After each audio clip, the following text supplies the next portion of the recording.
हैदराबाद में रेवंत रेड्डी के रिहायशी घर पर कशीदगी।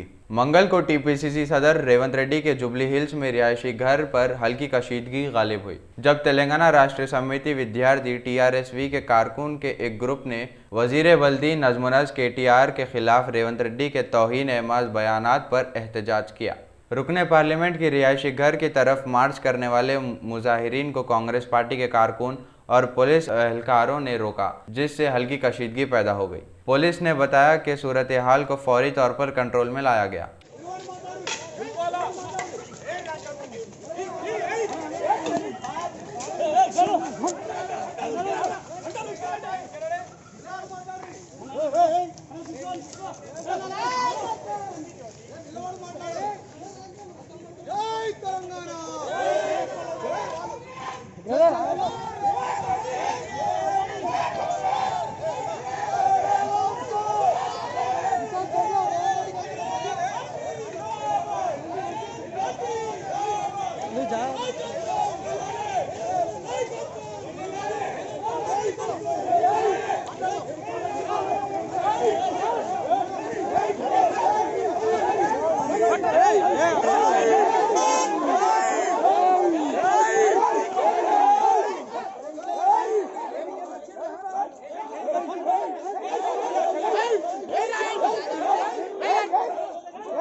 Okay.